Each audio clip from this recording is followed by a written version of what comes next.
Good morning students. जय श्री स्वामीनारायण। आज हम हिंदी सब्जेक्ट में कहानी करेंगे। हमारी जो हाफ ईयरली टेस्ट आने वाली है उसके लिए मैं आपको कहानी कराने वाली हूँ। पहले तो ये देख लेते हैं कि कहानी क्या है।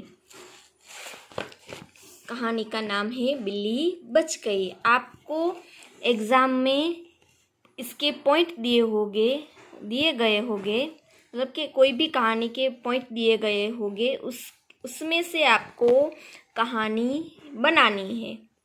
ठीक है, तो कहानी का नाम है बिल्ली बच गई। ढोलू मोलू दो भाई थे। कौन थे? ढोलू और मोलू। दोनों खूब खेलते, पढ़ाई करते और कभी कभी खूब लड़ाई भी करते थे। एक दिन दोनों अपने घर के पीछे खेल रहे थे। क्या कर रहे थे? खेल रहे थे। वहाँ एक कमरे में बिल्ली के दो छोटे छोटे बच्चे थे। क्या थे? वहाँ कमरे में बिल्ली के दो छोटे छोटे बच्चे थे जहाँ पर वो खेल रहे थे। बिल्ली की माँ कहीं गई हुई थी। दोनों बच्चे अकेले थे। उन्हें भूख लगी हुई थी। क्या हुआ था? भूख लगी हुई थी। दोनों बच्चे अकेले थे, उन्हें भूख लगी हुई थी, इसीलिए खूब रो रहे थे। जो बिल्ली के बच्चे हैं वो रो रहे थे। ढोलू मोलू ने दोनों बिल्ली के बच्चों की आवाज़ सुनी और अपने दादाजी को बुलाकर लाए। दादाजी ने देखा दोनों बिल्ली के बच्चे भूखे थे। दादाजी ने उन दोनों बिल्ली के बच्चों को खाना खिलाया और एक एक कटोरी दूध पिलाई। क्या किया दादाजी ने? खाना खिलाया और एक एक कटोरी दूध पिलाई। अब बिल्ली की भूख शांत हो गई।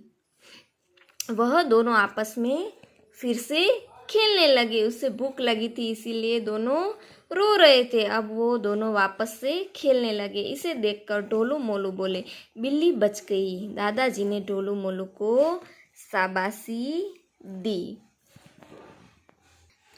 तो यहाँ पे हमारी एक कहानी पूरी होती है, उसका नाम है बिल्ली बच गई। अब दूसरी कहानी देखेंगे, मुर्गों की अक्ल ठिकाने। एक समय की बात है, एक गांव में ढेर सारे मुर्गे रहते थे। कौन रहता था? मुर्गे। गांव के बच्चे ने किसी एक मुर्गे को तंग कर दिया था। मुर्गा परेशान हो गया। उसने सोचा अगले दिन सुबह में आवाज़ नहीं करूँगा। कौन रहता था? गांव में बहुत सारे मुर्गे रहते थे।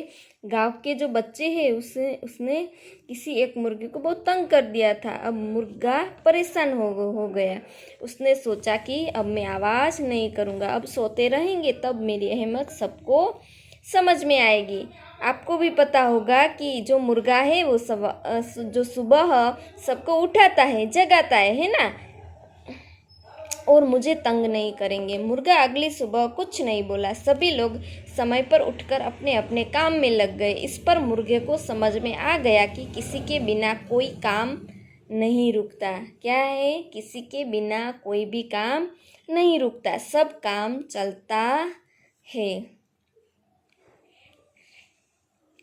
तो ये जो दो कहानी है वो आपको नोटबुक में लिखनी है। इन्हीं दो में से एक आपको एग्ज़ाम में आएगी, तो इसके पॉइंट दिए गए होंगे, उसी में से आपको पता करना है कि ये कौन सी कहानी है, उसका शीर्षक लिखना है और